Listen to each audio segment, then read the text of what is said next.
Thank you for taking the time during these zoomed out days to join us for the second of 2 webinars exploring how food policy councils can support food chain workers. We hope you all are continuing to stay healthy and grounded during these challenging times. My name is Rachel Santo, and I'm a senior program coordinator with the Johns Hopkins Center for a Livable Future and the Food Policy Networks Project. Also on the call with us is Karen Bassarab, a senior program officer, and Ann Palmer, program director at the center. We're delighted to welcome Irene de Barraicua, Winona Bynum, Tanya Kerssen, Colleen McKinney, and Beth Spitler to share their insights with us today. As we discussed last week, the COVID-19 pandemic has highlighted the urgent reform needed to support food workers' health and well-being. Many food policy councils are in a good position to uplift the voices and demands of food workers in the food policy sphere. We also recognize that this is new territory for many food policy councils, and so we set out to host 2 calls to get the conversations rolling. Last week, we set the stage in our discussion about why policy changes are needed and what potential levers local and state food policy councils and decision makers could influence to support food workers during the COVID-19 crisis. I'll include a link to that recording in my follow-up email after this call, if you weren't able to join us last week. Today, we're going to dig in more to the how, exploring how food policy councils and similar groups can integrate food worker voices into your membership, advocate for policies to support food workers during COVID-19, and communicate with decision makers around labor issues. Before we begin the discussion, I want to briefly go over a few logistics of the webinar. We will begin by hearing from Tanya Kerssen with Real Food Media, who will offer some messaging ideas for building awareness and buy-in within your food policy councils and among policymakers and other key stakeholders. We will then discuss some examples of how food policy councils and similar groups are organizing to support food workers. Winona Bynum will share how the Detroit Food Policy Council successfully advocated to City Council to provide personal protective equipment to food retail workers. Beth Spitler will share about how the California Food and Farm Network facilitated a California farm worker advocacy working group made up of farmer-led organizations and other member organizations that work with farm workers. Irene de Barraicua is with the Líderes, Campesinas, a woman farm worker organization in California that is engaging in policy advocacy as a result of COVID-19. They have been collaborating with the California Farm Worker Advocacy Working Group of the California Food and Farm Network. And during this time, we also encourage all of you on the call to share what your food policy councils are doing to support food workers during the pandemic in the chat box at the right. Please make sure to select to all panelists and attendees so that the message goes out to everyone on the call, if you would like to share with everyone on the call. And last but not least, Colleen McKinney will share some inspiration and examples from the Good Food Purchasing Program of ways that local coalitions like food policy councils can take action both individually and in coordination with other cities and regions to support urgent food systems policies at the federal level. And then we will conclude with a Q&A discussion. All attendees are muted, so if you have a question or comment at any point during the webinar, please submit your question in the Q&A box or chat into the chat box located at the floating toolbar at the bottom of your screen. And for those of you attending by phone, please hit *9 if you want to raise your hand while on the phone and *6 to unmute. We will be recording the discussion today and we'll share it with everyone that registered in the next few days. And as mentioned before— Oh, I should send you a house that Joe sent me that they're looking at. Sorry about that. As mentioned before, this webinar is being hosted by the Center for a Livable Future, an interdisciplinary center located at the Johns Hopkins Bloomberg School of Public Health. Our work focuses on the intersection of diet, environment, food production, and public health. And the Food Policy Networks Project is one of our projects with the goal to build the capacity of food system stakeholders to reform local, state, regional, and tribal food systems through effective public policy. We do that through training, sharing best practices, networking with other food policy councils and leaders, and developing and providing food policy resource materials. If you're not familiar with the Food Policy Networks Project, I encourage you to check out our website and to sign up for our listserv to hear about future webinars and other conversations. And last but not least, we'd like to introduce our speakers. Irene de Barraicua is the Public Relations and Communications Manager for Líderes Campesinas. She's a longtime activist, advocate, and filmmaker who has traveled throughout the US and Latin America doing research and activism, and co-founded the Integrité Bilingual Service Center. Winona Bynum is the Executive Director of the Detroit Food Policy Council, an education, advocacy, and policy organization led by Detroiters committed to creating a sustainable local food system that promotes food security, food justice, and food sovereignty in the city of Detroit. Prior to joining the Detroit Food Policy Council, her work experience includes roles at Gleaner's Community Food Bank of Southeastern Michigan and the Fair Food Network. Winona is a registered dietitian nutritionist. Tanya Kerssen is an author, food systems researcher, and communication strategist with Real Food Media, where she develops educational tools and provides storytelling and strategy support for organizations involved in food system transformation. Colleen McKinney is the Director of Engagement at the Center for Good Food Purchasing, a national organization based in the Bay Area of California. In this role, she oversees expansion and institutional assessment within the Good Food Purchasing Program, which is currently with 20 cities and 47 institutions nationwide. She also coordinates closely with local and national partners in engagement with the program. And Beth Spitler is the Field Director of the California Food and Farming Network, where she helps build collective power to advance equitable and sustainable food and farming policies. She's also a member of the Oakland Food Policy Council. All right, that was a lot, and we're gonna go more into a conversation now. So I'll pass it off to Tanya to get us started. Thanks. Thank you, Rachel. Okay, well, I wanted to start off with a really quick story, which is about the Asian giant hornet, or what some people have taken to calling the murder hornet. And if you don't know about this, this is a very large, the largest in the world actually, species of hornet that has suddenly appeared in the Pacific Northwest that people are really concerned about because it's decimating honeybee hives and attacking them, basically leaving hundreds and thousands of honeybee bodies behind. And folks, entomologists are really worried about this. And I recently heard an interview with an expert who was asked, why are we so concerned about this in the US and North America? Why hasn't this, so-called murder hornet devastated honeybee populations in Asia? And the answer was that the Japanese honeybees, for example, have developed an adaptation in which when a murder hornet approaches the hive, hundreds of honeybees emerge from the hive and surround the murder hornet and flap their wings. I don't know if honeybee wings flap, but bat their wings, creating this intense heat that essentially kills the hornet and protects the hive. And the issue that we have here in the US is that, North American honeybees have not developed this adaptation, right? Or haven't yet. And I just thought, well, that's interesting. There's a lesson here, right? And so I wanted to start with that because I think, without at the risk of overextending the metaphor, I think that the question behind this webinar series for us, for all of us, is, can we bring the heat, right? It's, can we adapt to the current crisis and align our priorities to work better together? My answer to that is absolutely, I think that we can. But turning now to the prompt, when I sat down to prepare for this webinar, I looked at this, title for my section, Building Awareness and Buy-in with Stakeholders Around Food Worker Issues. And started having a little bit of a panic attack, not only because it's a really big question, but also because food policy councils are so diverse, and there's, clearly there's no one magical thing I can tell everyone to do, or to, communication strategy that will, win the buy-in of your local stakeholders. It's impossible. But what I decided to do instead is just to share a few observations about the general pivots I've been noticing in different food advocacy organizations around strategy and communications, and what seems to be working.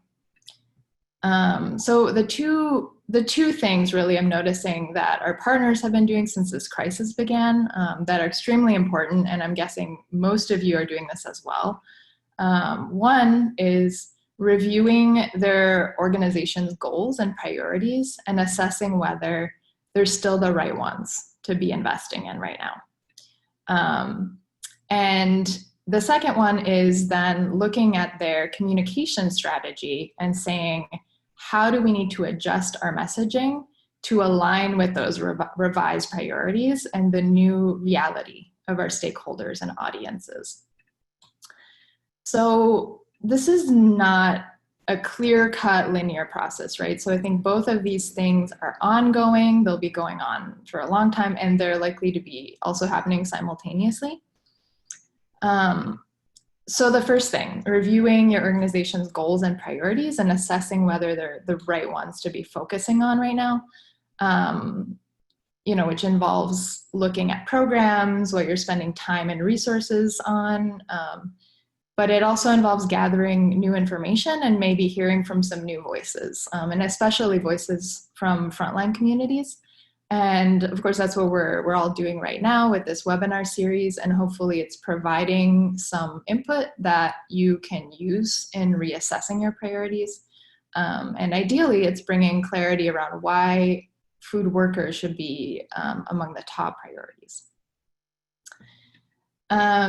Now, the second thing is related, but it's a little bit different, and that's revising or developing a plan to help you communicate your updated priorities. So one thing that I find in talking to different groups, especially grassroots coalitions and organizations, is that while everyone is doing communications all the time, not everyone is doing it with intention. So meaning, what am I trying to achieve with this communication? So whether that's social media posts or an email or a press release, who am I trying to reach? And is my message going to resonate with their reality and what they care about? So in thinking about this, like what sort of guiding principles can we use to bring more intentionality into our communications, especially during this time of the COVID-19 crisis? And I came up with, 3 principles of COVID-19 communications. Why 3? Because it's just a nice number. It's nice to have 3. There's probably more that you can come up with and add to this. And they're pretty basic. So they're pretty good general best practices. I think so much during this pandemic, we're finding out that what was already true is even more true now. So the 3 principles of COVID-19 communication are clarity, empathy, and connection.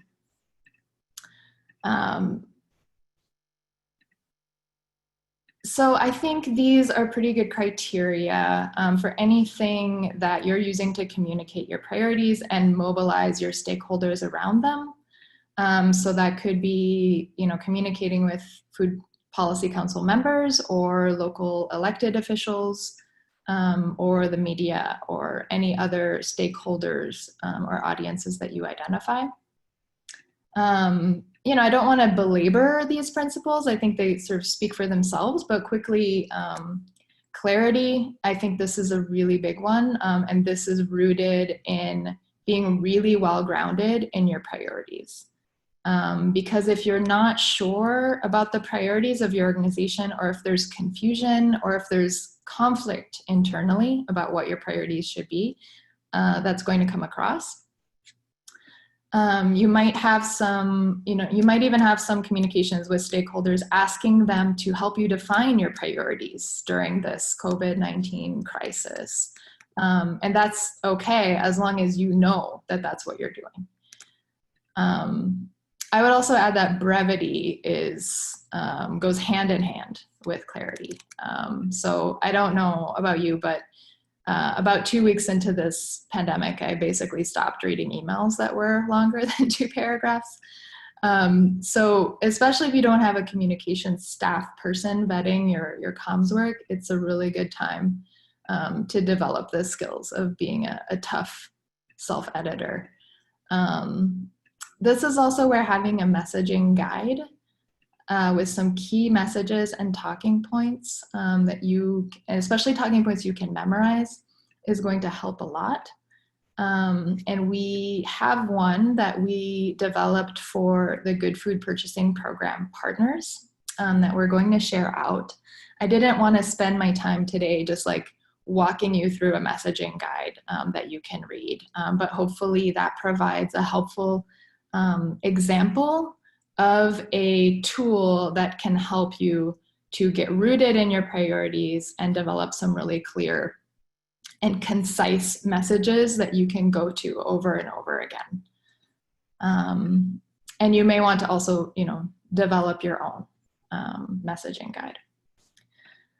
So the second principle of COVID-19 communications, empathy, again, fairly obvious, but especially now, recognizing that whoever you're trying to reach with your message is also experiencing the stress of this crisis. They may have loved ones who have compromised immune systems or be struggling themselves with childcare or loss of income. So whether it's a one-on-one conversation or an email blast, this could be to funders, elected officials, your members. Ask people how they're doing. Acknowledge what a difficult time this is, and especially important to avoid engaging in what Brené Brown calls comparative suffering, which goes something like, you may think we have it bad, but meat packing workers have it worse, right? This is something we do to ourselves a lot, and we should have empathy for ourselves, and we should have empathy with whomever we're talking to, and that goes a long way. The last principle is connection, and connection obviously builds on empathy, but it's about sharing your own story of vulnerability and resilience. So when we think about that feeling of being connected to someone, of trusting someone, it's almost always built on a foundation of story sharing. So I tell you a story about how I'm doing. Maybe I had a really rough morning with my kids who are at home with me while I'm trying to work. And that inspires you to tell me your story about how hard it's been to not be able to visit your elderly parent, for example, in a care facility. So, I think in the nonprofit world and in the advocacy world especially, we sometimes get really fixated on sharing data and statistics and convincing people, which is definitely good. We definitely need data, but arguments, no matter how evidence-based, don't often move people. And I think that's something really important to acknowledge in our communications and our strategies. And arguments can even have the opposite effect of causing people to become even more rigid in an opposing view. Whereas on the other hand, a story can't be argued with. It opens the door to vulnerability and to connection and trust. And even though all of this, story sharing, trust building takes time, you will definitely not have success, at least not widespread success, in mobilizing the folks in your community, your stakeholders, without doing this. So when it comes to food workers, we've heard some of these stories on this webinar series and other webinars and platforms hosted by Food Chain Workers Alliance and other worker organizations.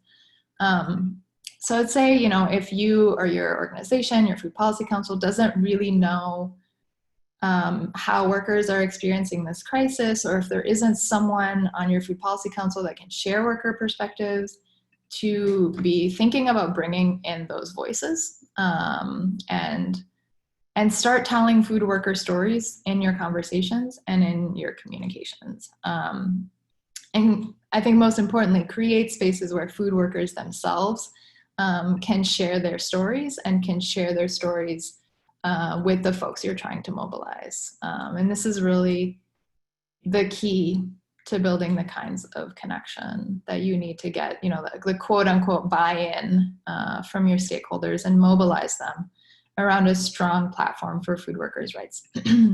So I'm just gonna summarize real quick in conclusion. My recipe, which is not really a recipe, but my recipe for building awareness and buy-in around food workers' rights is first to revise your goals and priorities, hopefully with support for food workers at or near the top.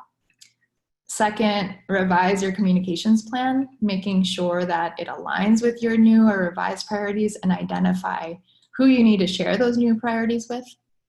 Third, use an existing or develop a new messaging guide with clear, concise messages you're going use over and over again. Fourth, communicate with empathy. And lastly, use human stories to build connection. So that's what I have for you. Simple. Thanks, Tanya. And we look forward to sharing that guide that you mentioned with everyone after the call. Absolutely. We're now going to, and that was also a really great overview into the process of how to do this. And now we're going to kind of talk with some groups about what they've done and how they went about it.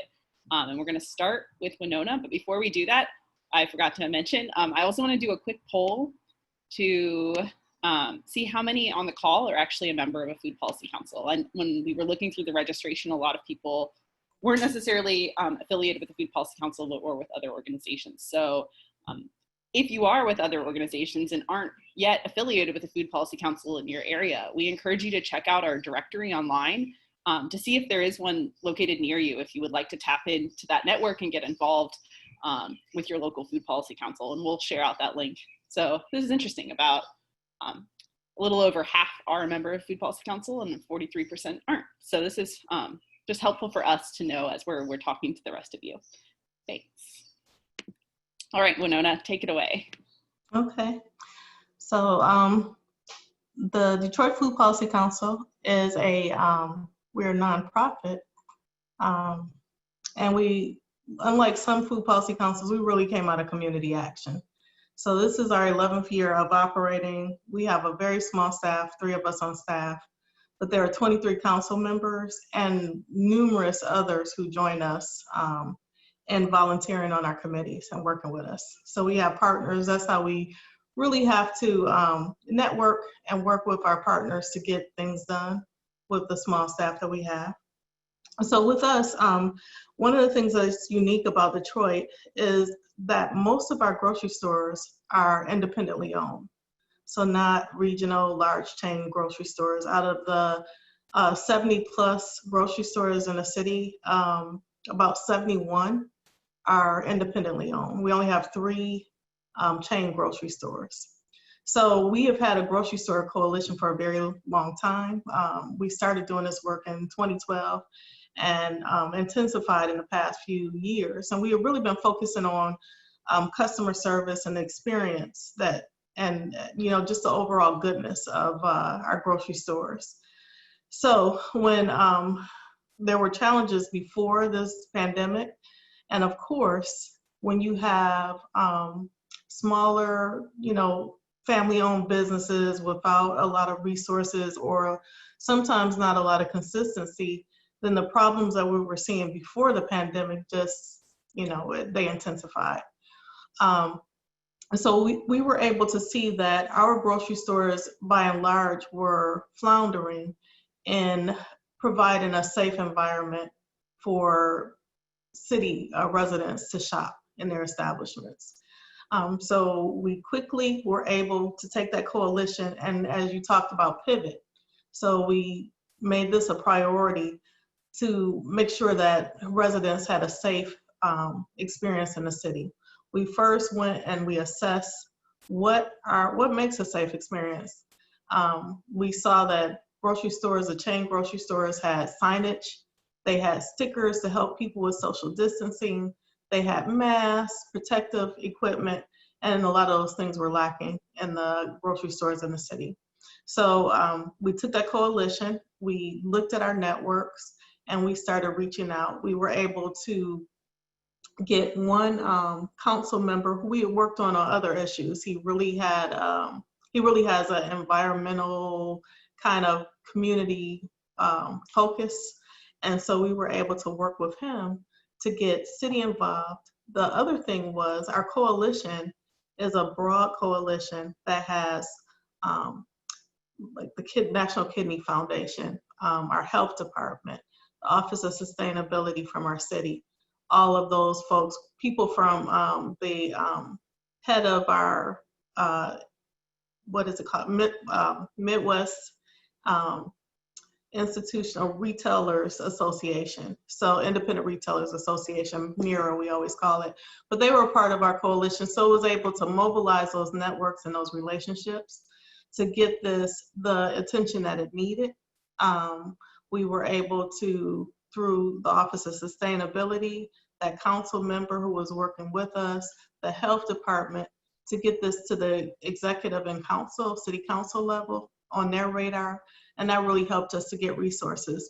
It helped us in getting, so the first thing we were able to immediately, like within weeks, within the first week or two of this crisis really hit in Detroit, was get stickers, hand sanitizer, masks, signage to all of those grocery stores, which now it really is gratifying when I go into a grocery store in the city, because I'm a city resident, and shop to see all of that and to know that it's in place because of our coalition. And then it also allowed us, we were able to get foundation dollars, and now to help them in being safe in an ongoing manner, because we made sure that they had the guidelines around safer shopping. We're working on getting them thermometers to check their employees, because we found that that was an issue, reusable masks, and just things that they can keep. So it's a much safer experience, but it was really through that network already being in place. We knew that relationships and the networks and the trusted relationships that we have built up over the time of the coalition was important.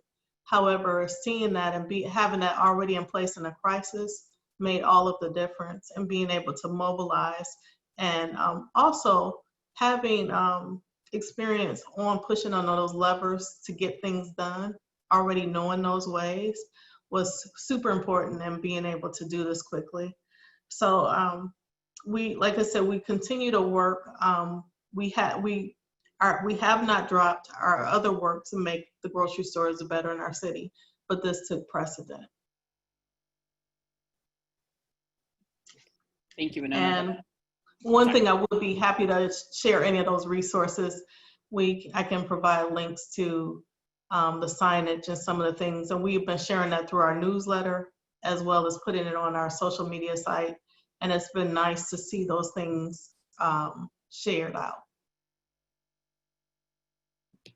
That would be great if you could share those, Winona. You can send me an email, or you're welcome to post them in the chat box too. Whichever works for you. Thanks. Thank you. Beth, do you want to go next? Thank you. Thanks, Rachel. This is Beth Spitler, again with the California Food and Farming Network. Thank you so much for inviting us on this call, on this webinar. And I want to just start by saying that I feel humbled to talk about this topic, because I feel, I think like many, I'm not deeply steeped in food chain worker advocacy, although our network has had a number of food worker organizations and has endeavored to work on these issues before. I'm going to be speaking about relatively recent efforts around COVID that have helped us really deepen our commitment and collaboration with organizations that center farm workers in particular in California, like Líderes, Campesinas, who you'll get to hear from in a few minutes.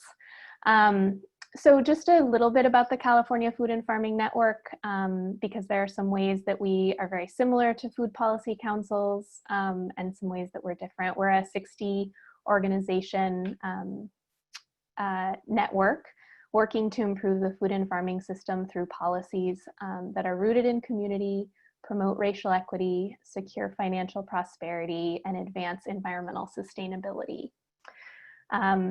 And like a food policy council, we're very multi-sector. We have organizations that cover issues all throughout the food and farming system. We may be different than a number of food policy councils, both because, of course, we're state level, but also because our membership is strictly organizations. We don't have individual member representation.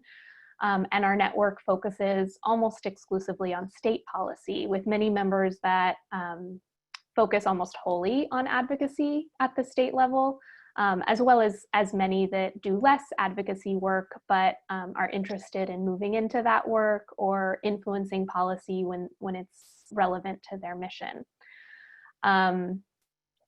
And we're also opt-in. So that means that we essentially work on like a modified consensus model. And so we can take action even if the entire network is not, you know, wanting to take action on a particular thing, as long as there isn't strong opposition.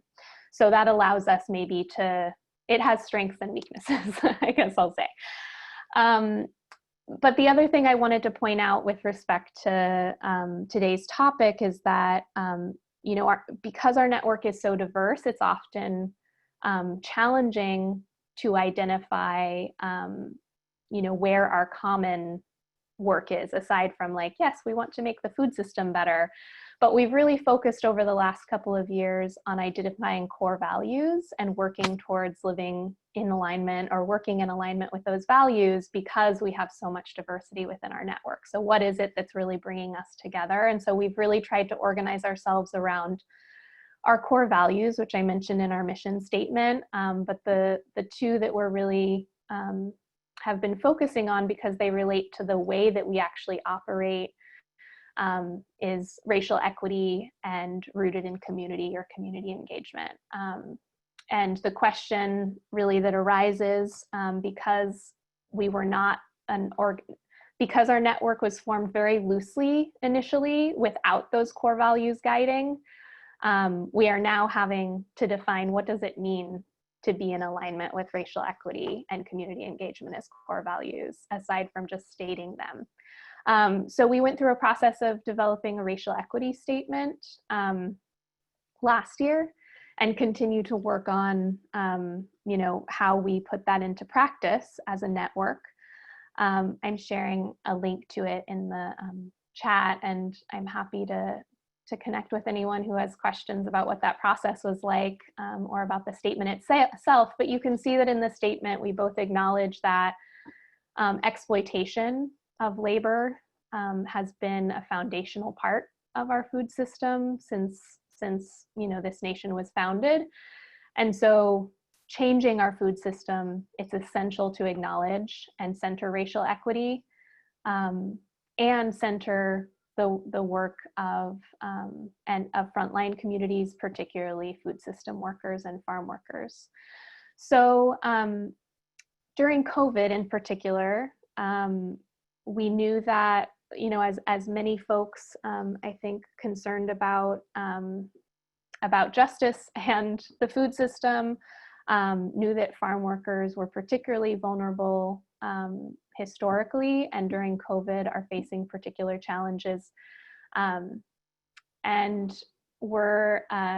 got to several times I was forwarded information about a letter to the governor from Líderes, Campesinas, the organization that Irene works for. And so our network very clearly was aligned with those priorities, and also in following the leadership and supporting the policy asks of farm worker-led organizations. And so we reached out to Irene, and that was really the beginning of our collaboration and the formation of what became the California Farm Worker Advocacy Working Group. So that is a group made up of a number of our member organizations that often work with farm workers, including groups like Pesticide Action Network and Californians for Pesticide Reform, as well as the Latino Coalition for Healthy California, as well as some groups that weren't historically members of our network, like Líderes Campesinas and some other groups that Irene brought into our conversations that are led by farm worker organizations. So that has been an opportunity to let those groups that are most closely tied to workers or led by workers define what our policy priorities should be. And most of our energy over the last month and a half has focused on a bill by Assemblymember Robert Rivas in California called AB 2043. And our collaboration has allowed this group to discuss the bill content and what maybe needs to change to make that bill actually effective for farm workers on the ground. and then leverage some of the experience and relationships that our network already has as one that engages in policy all the time to contact the office and be in conversation with them. So now we are talking to them about the amendments we'd like to see in the bill.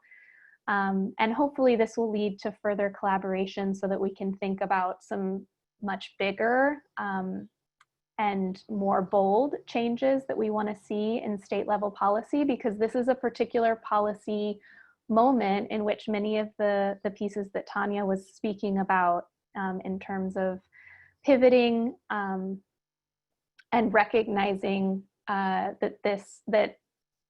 the general public, who often, based on historical racism and a disconnection from understanding where food comes from, isn't usually thinking about farm workers and their rights. This is a moment to change that, and or that is changing, and a moment to leverage that to make greater change. So I think I'll stop there. Happy to answer questions, and I'm going to pass it over to Irene or Irene, who is going to speak a little bit about Líderes Campesinas work and then moving into policy in collaboration with us. All right. Thank you, Beth. And so yeah, I can give a little overview about what Campesinas is about. It's a beautiful network of women farm worker leaders and their families. And so the mission of Líderes Campesinas is to strengthen the leadership of farm worker women and young girls as well, so that they can be agents of economic, social, political change, and also to ensure their human rights. And so, of course, as all of you know in your own experiences, that right now during a crisis and during a global pandemic, it's definitely the time to make sure that human rights are met. Especially with essential workers, right, that pre-COVID and during COVID don't really have those basic essential human rights. And so that's really where, we come in and always have come in all sorts of injustices when it comes to systemic racism for all issues, whether it be economic, deprival or police brutality, everything that affects, the food deserts, the pollution. We focus on so many issues: domestic violence, the injustice of water, scarcity in rural areas. And so Líderes Campesinas definitely has been a very powerful network during this time, just because, as we know, most farm workers are undocumented. Not all, of course, but about 50% in California are undocumented.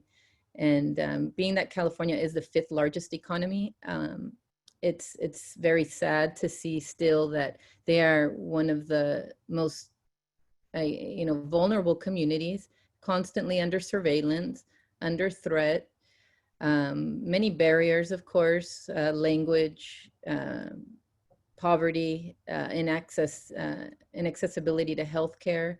And so all of these things are things that we already are tending to, and, trying to help people with the public charge laws, right? So many different things. And so, of course, during this crisis, we took on the task and our responsibility to find out what were the main concerns of farm workers during this time. And when we got on it really quick, because I guess that's just naturally what we do, is we gather testimonies and hear people out. And then we started to actually record them, because we said we can't just let these go and kind of disappear in the air. And it started getting really just overwhelming, right? But we started to actually document names and even little recordings. And so from there, after we kind of were able to pinpoint all the, the 8 concerns, we formed this. We came up with a letter on behalf of the farm workers of California. And that's where, it became really a very neat way to amplify the message on behalf of farm workers. We didn't really think, okay, here we are writing a policy letter, right? We just wanted to get everyone on the same page in terms of what farm workers who were now deemed essential, but it never came out of, you know, the president's mouth that farm workers were essential, right? It's there in the list under the Homeland Security website, and they're hardly addressed. They're hardly addressed even as human beings. So we needed to make sure that we addressed their concerns in this letter and got everyone on the same page with us, just to kind of see where everybody else was at and where we can all help. And obviously we can't do everything. And so it was neat to kind of see, okay, these individuals or organizations are going to focus on the homelessness, right? Shelter and the fears of losing their homes. Others are focusing on childcare. And as long as we're all on the same page, we can do what we can. As we know, farm workers were not included in any of the aid packages. Undocumented farm workers is, you know, the one who I'm talking about. But being that they're excluded from this aid, that's where all of us, our allies, our friends, and other organizations come in to raise funds to be able to provide the certain aid and childcare, all of that. So I think the letter really took us to another level that we weren't, you know, planning on. And so I think obviously it's policy sort of driven, I guess.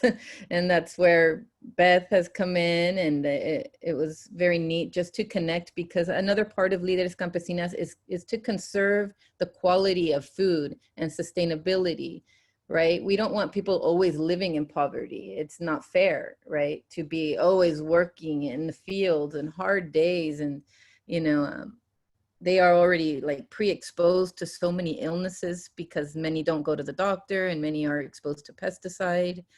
And so we also at the same time are working hard in terms of small agriculture and really promoting, like in a time of crisis, this would really help to feed their families, right? And to have their own, I guess, sort of income to be able to trade with their communities.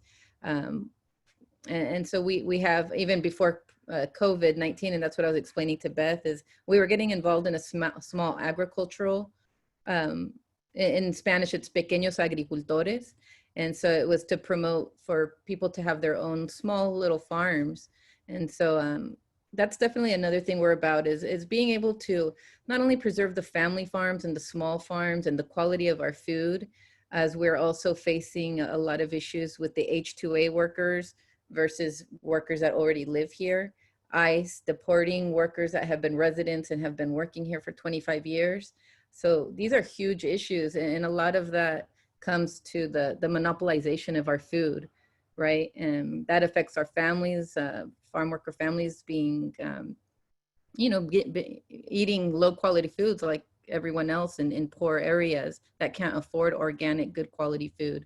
So that's also where we really come in the same, you know, aligned with California family farmers and the network. So in terms of everything, I guess this working group, also, you know, with Beth and the bill AB 2043, it's very much aligned with what we are striving for, is just assuring that there's oversight, that the human rights of farm workers are met during this pandemic, that they're well educated on COVID-19, and that Cal OSHA is involved in some sort, or healthcare professionals are the ones doing this education, and keeping them safe and keeping our food safe. And there's so much more I could talk about, but I think that's essential part of how we all connect, right?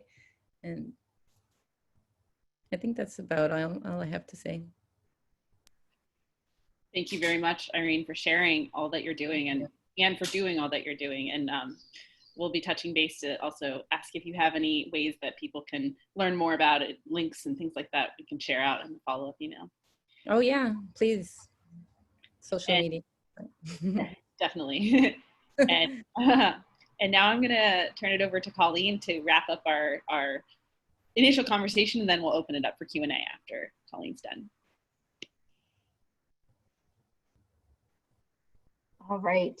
Well, thank you so much for the invitation to speak today. And I think my goal is just to offer hopefully a little bit of inspiration and some examples of ways that local coalitions like food policy councils can take action either, independently or in coordination with cities or regions to support some like critical food system policies that are emerging at the federal level, and opportunities to do some advocacy at that sort of jurisdictional level. So in thinking about my comments for today, I was drawing inspiration from our own work with coalitions who are doing advocacy on behalf of the Good Food Purchasing Program, which is a framework that harnesses the power of institutional procurement to create a transparent and equitable food system that prioritizes health and well-being for people, animals, and the environment. And I know that these are goals shared by food policy councils as well. So,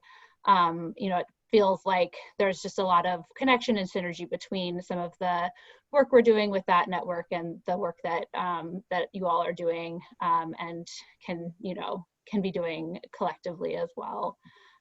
So I think just in terms of what we're learning and hearing within our own networks of folks who are working in advocacy at the community level across the country, and food purchasing institutions like school districts who we work closely with, we're seeing a couple of key federal policy priorities emerge that are ripe for local level advocacy to move policymakers who can make sure that these are addressed through federal policy. So of course, food worker advocacy is one of those areas. And for those of you who joined last week's webinar, you heard Food Chain Workers Alliance identify 3 critical areas where essential food workers are most in need of federally mandated protections. So required and enforceable temporary emergency health and safety standards, premium pay for workers who are essential workers in the food system, and protections in pay for workers regardless of their immigration status. So this is one key area that we're, just focused on figuring out how we can work with our network to help enhance the narrative around at the federal level. And then the other key area that we're seeing emerging through conversations with key stakeholders in our network is actually school meal budgets. And we know that most school districts are serving free meals to anyone who needs one, regardless of if those meals are reimbursable, and that coupled with dramatically low rates of participation overall is raising serious concerns about budgets for next year, because those budgets are tied directly to participation rates from the current school year, and definitely anticipate that this will potentially have implications for personnel and the workforce in school food as well.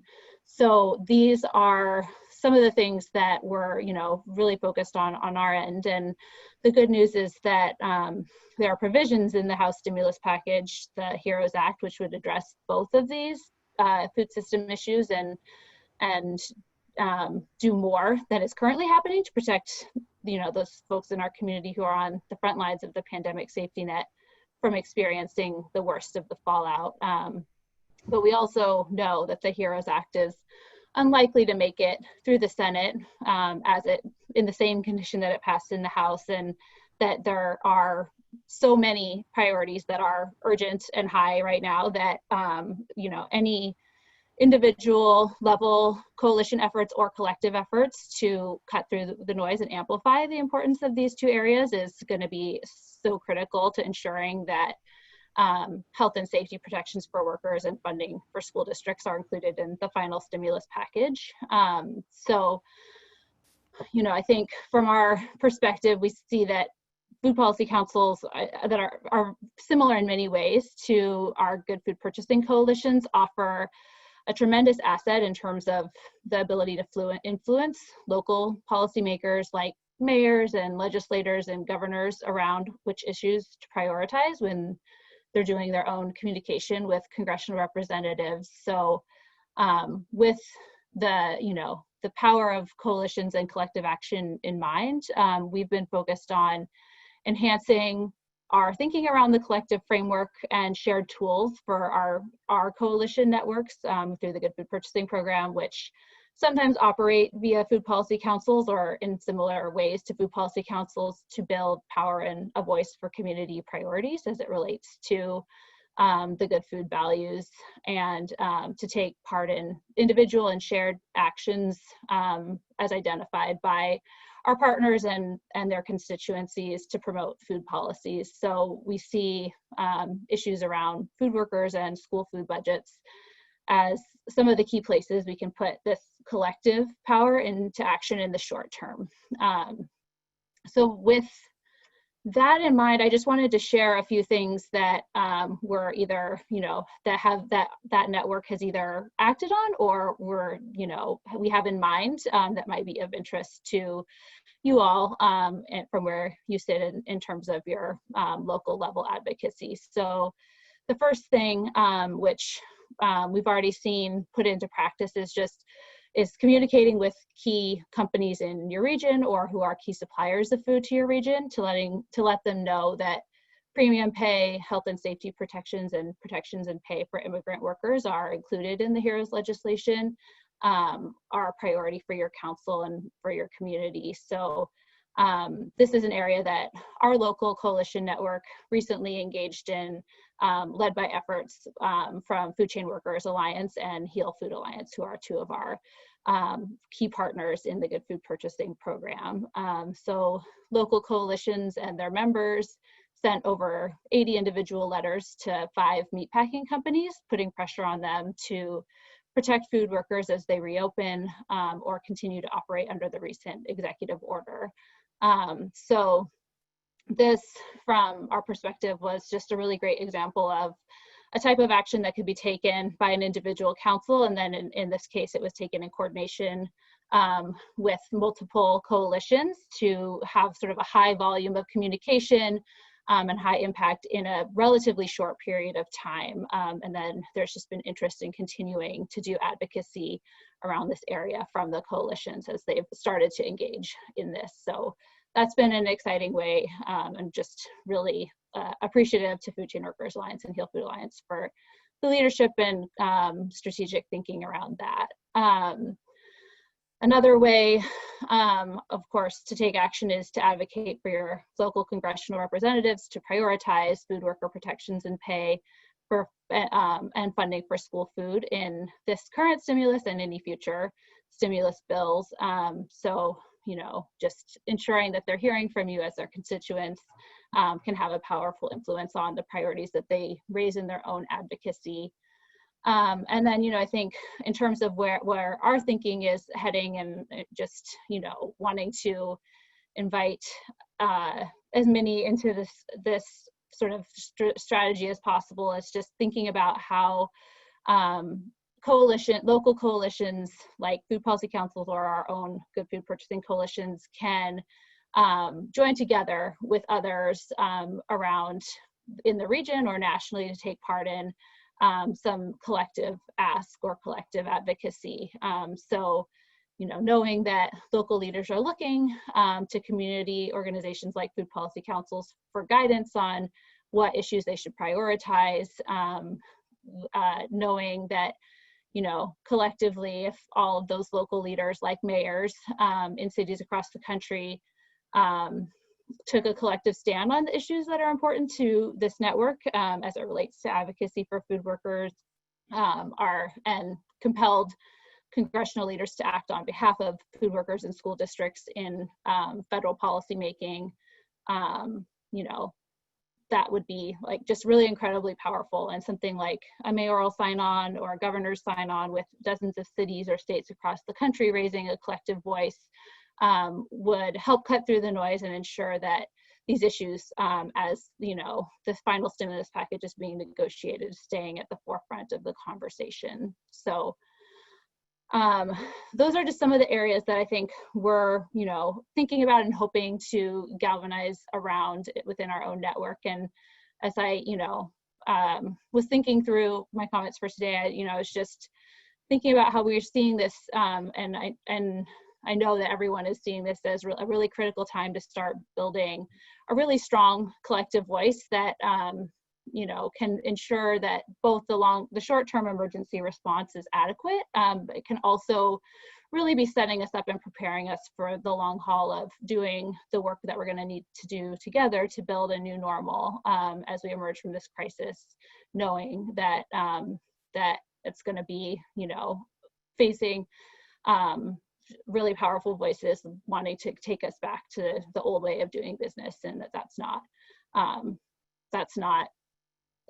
acceptable moving forward. So any type of advocacy that we can do together, I think only helps us build that power at this really critical time. So I guess just to close out, I would want to say that we're prioritizing our own efforts to highlight these types of opportunities for our Good Food Purchasing Network, and of course are happy to invite this network to engage with some of the resources we're creating, and being part of current and future advocacy efforts for the goals that we share, if that's of interest and something that your Food Policy Council can engage in. I just wanted to highlight that we are building out a page on our Good Food Cities website, which is our sort of campaign website for the Good Food Purchasing program that Real Food Media has been taking the lead on building, and for that messaging guide that was referenced is going to be housed there. And so we're happy to, we'll be using it to share resources and policy platforms that our partners are advocating, and current actions that can be taken across the good food values, as well as social media to highlight local efforts to address food system issues and lift up the best practices that can inspire us for future policy priorities that we can work together on during the recovery and build the resilient system that we need. So I think, from my perspective, just excited to be connected with this network, and love to continue learning from all of you around what you're doing as we continue to pursue all of these priorities together. So those are the comments that I had for today.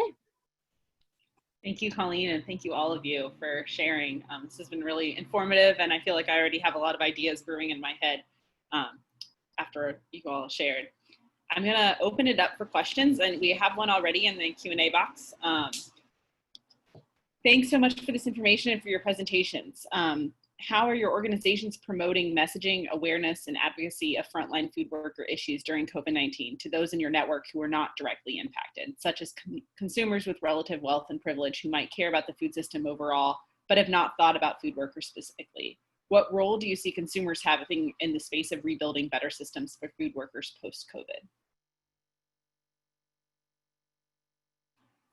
And anyone who wants to answer, jump in.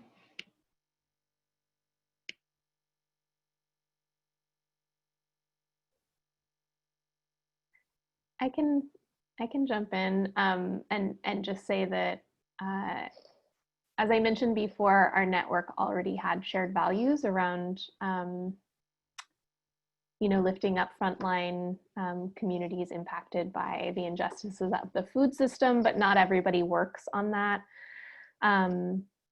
issue because we have so many different organizations within our network, and so sometimes part of my job and my colleagues' job managing our network is to reach out one-on-one to our member organizations and discuss with them why them stretching a little bit beyond their mission is actually advantageous, or how it's aligned.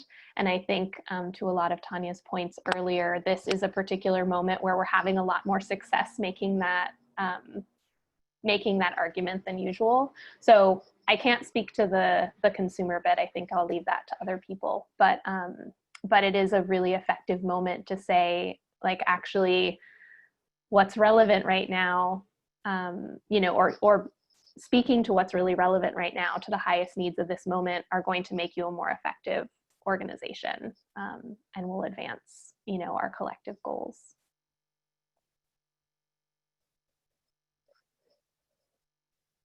Yeah, I have maybe just a couple things to offer. One is that, I think the public health aspect message has been a really helpful framing. And, if you take a look at the messaging guide that we co-created with some of the good food purchasing organizations, a lot of it is framed around public health. So, this idea that really this argument that food worker advocacy folks have been making for decades now, which is that when food workers go to work sick, that's and are handling food, and like that is a public health nightmare, right? That exposes everybody else. And so in order to protect our food chain and to protect our food supply and to protect quote unquote consumers, we have to protect the folks who are handling our food at every step. And it just doesn't behoove us from the social welfare or public health standpoint to have food and farm workers who are living in precarious conditions and are unable to take time off or have access to healthcare themselves. So that's one. I think two, I think sometimes I find it not super useful to use this to engage people as quote unquote consumers, because like we're all consumers and we're all workers. All workers are also consumers, and all consumers are also workers. And so I think thinking about like, what is the group of consumers that is most strategic to mobilize? And maybe like the more affluent folks who are like not that interested in like, these labor concerns, maybe it's not that important to reach everyone, right? I think that's just like a strategy issue. Let's mobilize who is already interested and can be organized. So those are my contributions to that. I think I can add a little bit in relation to this. Just because definitely I've seen the difference with even journalists, just the heightened awareness revolving frontline, farm workers in specific. So seeing even, journalists come out with so many stories, that directly has helped our network, people who share their stories. It also helps uplift voices that normally are in the shadows, right? And so also we've gotten several like big donations in terms of masks and PPE, and so it's things that are all coming now to sort of flourish. And so it gives us a lot more work, but it's also just beautiful to see consumers, I guess, and just the overall like community coming in, whether they're artists, whether they're organizations, whether they're policy focused organizations.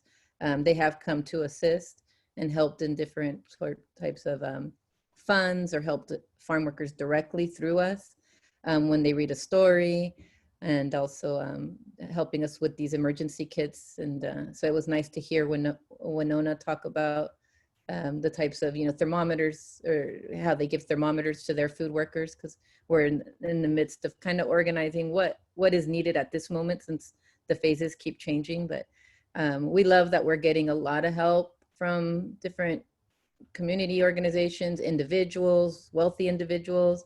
And so I see that awareness really being something that's going to cause systems change, or naturally. And so, yeah, I look forward to keeping everyone updated on different forms of how we use the different funds that we're getting to help the farm workers. I would just quickly add also that, we've seen that it has made what we all knew as visible, but it seemed invisible to everyone else. I think food is one of the things that people take for granted most, and they definitely take those who provide it to them for granted, by and large. So we've been trying to capitalize on that also, in a way that now that you have deemed all of these people who have been working so hard to provide us with the food that we need to survive, to live, to make sure that this is not lost, that they're essential workers, and they've always been essential workers. and that the fact that their working conditions are directly connected to all of our health and all of our well-being. It's not just them. So we've been working to get that message out in ways that resonates, and we continue to. So. Thank you all. That was a very interesting perspectives from everyone. I have another question for you, Winona, actually. Has your effort, do you believe, changed the perspective of City Council members around labor rights for food chain workers? And how do you see what you've done so far support food chain workers potentially beyond COVID? So I think it has definitely brought attention to it. So when we started this, it was not on most people's radar. Everybody, and rightly so, they were focused on healthcare workers, which is super important.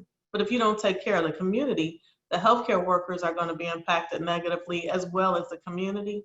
And so this has now, in fact, now that food system and grocery store workers are on their radar, they've been given access to testing, and so what we're hoping is that this continues, and that is the thing that we're pivoting to now, is what's next. Now that you know they're important, now that you know the conditions, now that you have this in mind, how can we use this to improve, do some long-term improvements? And those are the things we've been working on. Great, thank you, Winona. I'm gonna share a question that was answered via text, but I wanna open it up to other panelists too. And this was initially directed at Beth, but also said others. Finding the core values of, I believe, your group can sometimes play out to result in a platform or stances that everyone is comfortable with, i.e. the lowest common denominator. For those who see the need for more radical transformation in existing systems and policies, or the creation of alternative systems, how have you found ways to keep everyone happy, and in particular, the more progressive groups? Yeah, this is such a real issue. Having such a diversity of organizations within our network, we definitely experience this. I would say in development of our racial equity statement, this actually didn't play out very much because we offered the opportunity to folks to participate in the group that was drafting the statement, and the folks that opted into that were ones that really wanted to see our network move forward and articulate a bold and accurate statement about how racism impacts the food system. And then we offered multiple opportunities for everyone else to weigh in. And so I think what we ended up with didn't feel like the lowest common denominator, but we certainly deal with that issue around actually taking action and taking action based on that statement. So I will acknowledge that is a real issue, and we have folks on both sides, both folks that feel frustrated that we're not moving fast enough, and some that are like, wow, why are we spending so much time on racial equity? And I saw that Tanya responded in the Q&A box, and I think her response was really, really powerful, going back to the power of personal stories and the fact that people can't, you can't dismiss someone's personal experience or their lived experience of firsthand, experience of racism or inequity. And I think similarly within our network, allowing leadership to come from our members rather than it be me defining what racial equity should look like or how we take action on that, but creating a coalition of folks, especially those who are part of organizations that really center that work or that are base building organizations, I think is sort of our corollary to what Tanya was speaking about. And I've found that again is a more effective way to move forward, taking more bold action rather than kind of a more theoretical or data-driven approach. I hope that helps.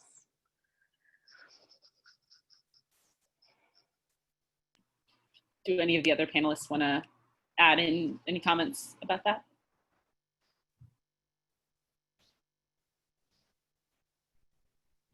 All right. We do have one other question, which is, how do you all see your networks and organizations continuing to bring the heat around labor rights as the focus continues to shift away from immediate responses to COVID-related food worker issues? Do you have ideas that you could share that other councils and networks might also start thinking around as the shift away from the emergency response happens?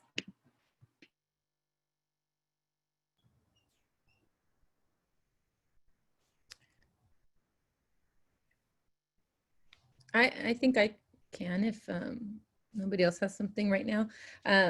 That's something that we think about a lot, right? Because, you know, we've been kind of following everything during the different phases, which is a very, very complicated thing to do at times, especially because we're dealing with so many dynamics when it comes to the population of farm workers. But one thing that has really stuck and we're being very consistent with is the right to health education, the proper health education in the fields regarding COVID-19, because if we know this could possibly come back stronger, or we don't know, right? Or in any crisis, whatever it may be, we have seen what doesn't work and what has failed our, you know, essential workers. And so making sure that it becomes a practice to allow health professionals to have this one-on-one interaction. That's one out of many things that we're working on, is just really ensuring that it's not that it has, not that we want to focus on it becoming a law, but that farmers themselves understand the urgency for that there be interaction with healthcare professionals and education there in the workplace, because many undocumented farm workers do not have access to healthcare and doctors. So that's something we're continuing very strongly, is the right to healthcare, a basic human right, you know, because many are fearful of going to the doctor, and we don't want, obviously, people who feel sick to go to work or fear going and getting checked, or fear this isolation period. So there's many fears surrounding that. So we're continuing that, and I think we're headed in a very good direction. It is just that understanding, like we've all said, we're all in this together, and making sure that, you know, that there is that understanding that it's to your benefit to allow health education to your farm workers on the field, to pay them that time, not to take it out of their paycheck, right? A quick 30-minute education, whatever it may be, to put all the farm workers on the same page. So that's one out of many other things that we're addressing, and think that will go past this stage. And I'll just add, we've always worked with organizations that have worked on labor rights that take the lead. We've been more in a supportive, lifting it up type role. But one of the things that we're seeing here is that because of the low wages, some people are actually making more on unemployment. And so we hope and we want to continue to push that means that they weren't making enough. If they're making more on unemployment than they are getting up and going to work, then that means that that job was not paying enough. And so we're looking at ways that we can support, not punishing people and trying to push them off of unemployment, but trying to make jobs where they can, where they pay a living wage. So, you know, that has brought that to attention, and we want to continue to push on that and push it in a way that's positive and not punitive.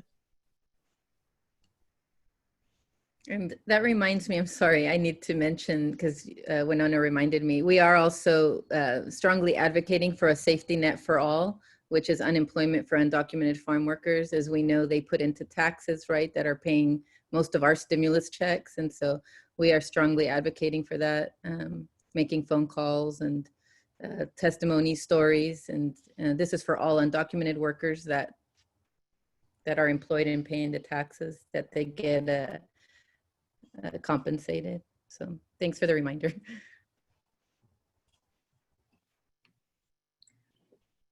One just quick point I will add about, you know, bringing the heat is that two things. One is that the more coordinated and synchronized we are at the local, regional, national, and even global level, the more heat we bring. That's how it works. And the other is that it takes practice too. And so different groups have different levels of, some are just better at networking and convening, and some are better at organizing. But I think that the more we set out that challenge for ourselves and maybe take on some concrete actions, for example, like some of the actions that Colleen was mentioning, like, okay, can we unite with a common voice around supporting this particular piece of legislation at the federal level, right? That's like, that's how we practice flexing our collective muscle to generate that heat or that political impact at various levels.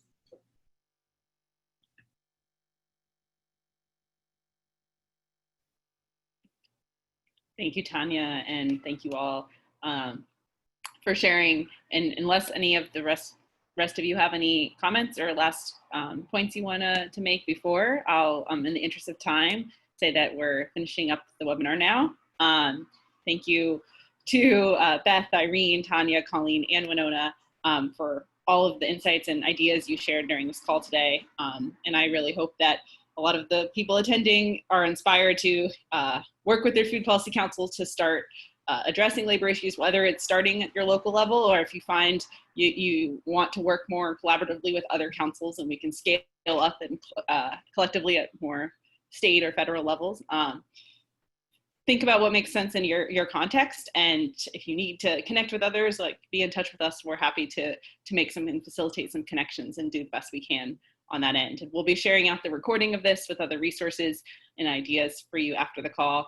Rach, there's one more question for Winona that just got popped in the chat box. Oh, would be really helpful to make the case for living wage as we move out of this phase. Oh, sorry. Oh, just saw that. Is there data and anecdotes about the disparity between unemployment pay and worker pay? You know what? I don't know. I don't have the, there is some, but it's more been anecdotal at this point. So I have to check if there were facts and figures. But in talking to our independent grocers, that's where some of them are saying that, their employees who were laid off are making more on unemployment. And that's where they have seen a large drop off and a hard time getting workers, which means that wasn't a competitive wage. But that is one of the things that we're looking into. And it'll probably, we do a annual report on the food system, and that may be some data that we'll get in our next food system report.